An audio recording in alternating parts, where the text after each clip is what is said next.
Uh, we have been discussing the role of epigenetics in contrast to the genetics of the human diseases.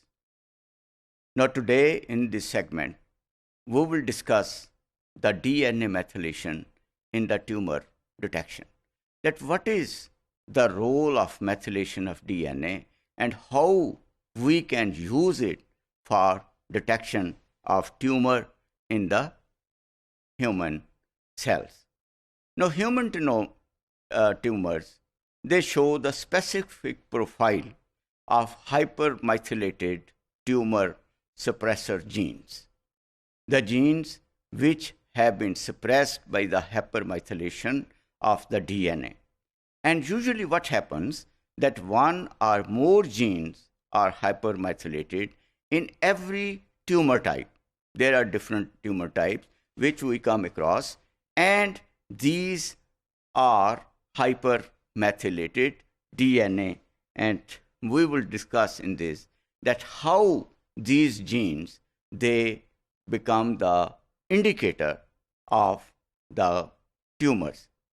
For example, hypermethylated in gastrointestinal tumors, the genes like P16, INK4A, P14, ARF, MGMT, APC, and HMLH1, they are typical hypermethylated in gastrointestinal tumor, that is the colon, gastric, which they indicate if we detect this gene, then there is an indication of these tumors presence in the human.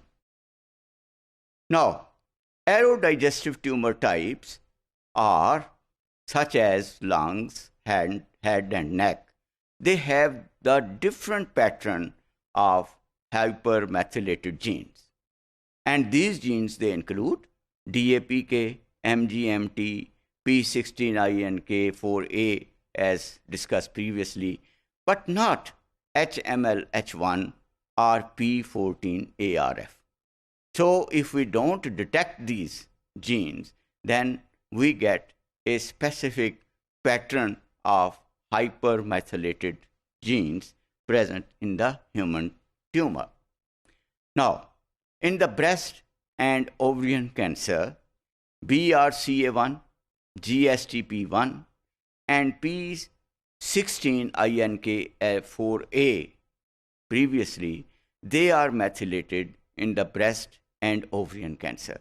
That is, if we find these genes, that is the BRCA1, GSTP1, and methylated in a sample, in a human tumor sample, we can indicate that this is the indication of breast and ovarian cancer presence in the human being. Now, DNA methylation markers, what are they? Now, these are the markers, they are usually indicators. And the use of DNA methylation markers in cancer diagnosis have some advantages over genetic marker. You see, because as I said that the epigenetic is a great advantageous tool for detection these cancer cells, these tumor cells in this. Now, there can be two approaches. One is in the diagnosis that we use the epigenetic, these methylated markers, or we can do with the genetic markers. That is, we find out the genetic markers present, and then we say that, there is a tumor present. Now, let's say that what is the system of the genetic marker? Now, that is in the genetic marker, what happens? Mutations. Mutation, they occur at the multiple sites. जो gene है उसकी different sites के ऊपर mutation हो जाती है, DNA जो change हो जाती है. While promoter hypermethylation occurs within the same region of the given gene in each form of cancer. ये एक फर्क जहन में बिठा लें कि क्या the mutation occurs at multiple sites while the promoters they hypermethylation occurs within the same region of the given gene. एक जीन जो है उसके उसी हिस्से में वो जो है hypermethylation होगा and they form of a cancer cell. Second, the bisulfite modification of DNA जो है it enables the detection of DNA hypermethylation in a background of healthy cells and using usual amount of DNA while larger amount of DNA they are needed to detect the mutation. अब फ़र्क ये है कि हमें mutation को detect करने के लिए लार्जर अमाउंट ऑफ डीएनए की ज़रूरत है. अगर बाइसल्फाइड मॉडिफिकेशन हो गई डीएनए की तो ये क्या करता है, it enables the DNA hypermethylation. DNA hypermethylation को ये मुहम्मेज करता है, उसकी तमीज़ करता है to the background of already healthy cell, जो पहले या जो सेहतमंद सेल्स हैं उनसे ये उनको डिफ्रेंशिएट करने में यूज़ होता है. Now CGP island hypermethylation is another, and this is used as a tool to detect cancer cells in all types of biopsies and the biological fluids. जो biological biopsies होती हैं टिश्यूज़ की, organs की या biological fluids की, to detect that whether there is a tumor present or not, then that is CGP island hypermethylation is detected, and they are usually, those biopsies are bronchoalveolar lavage, lymph nodes, sputum, urine, semen, dental lavage, and saliva, blood, and stool. Not interesting biopsies, but they are used in the case to detect the tumors.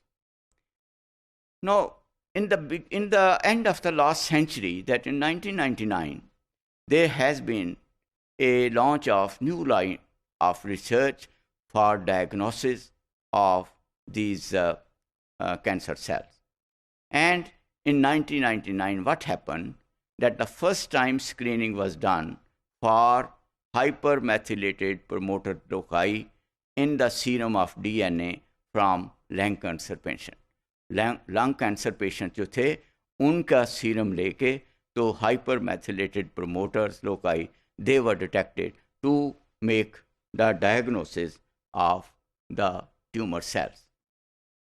Now another study, the septum 9 is another thing to study, and a single methylation marker is septum 9, and this is for colorectal cancer and could be detected with an high specificity. Test ऐसा होना चाहिए जिसमें specificity, जिसमें result जो हैं वो बड़े clear हों. चुनाचे इनमें 95% जो हैं वो clarity we can reach in the plasma with sensitivity of 50 to 60% statistically in these cells. Now, another way is the gene silencing of the tumor suppressor genes. That is the early sign of malignancy.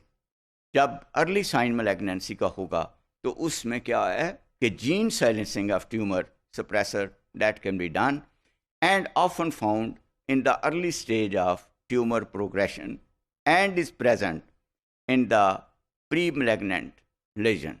जब pre-malignancy अभी ज़ाहिर नहीं हुई तो उसमें ये है. Now, certain examples are, they include P16 INK4A, P14 ARF, APC, and MGMF. They are hypermethylation in the colorectal carcinomas and the aberrant hypermethylation of HML1 in a typical endomaterial or endomaterial hyperplasia. That is this is the gene which is used there. Now, DNA methylation, which is actually the epigenetic event, as I said earlier. Now, DNA methylation is the best known epigenetic marker in the pre-malignancy or pre-malignant event or precursor lesion. They could be very, very specific and useful for the early detection of cancer. So in this segment, we saw that how DNA methylation can be helpful in the early detection of the cancer, carcinomas, and the tumors in the human body.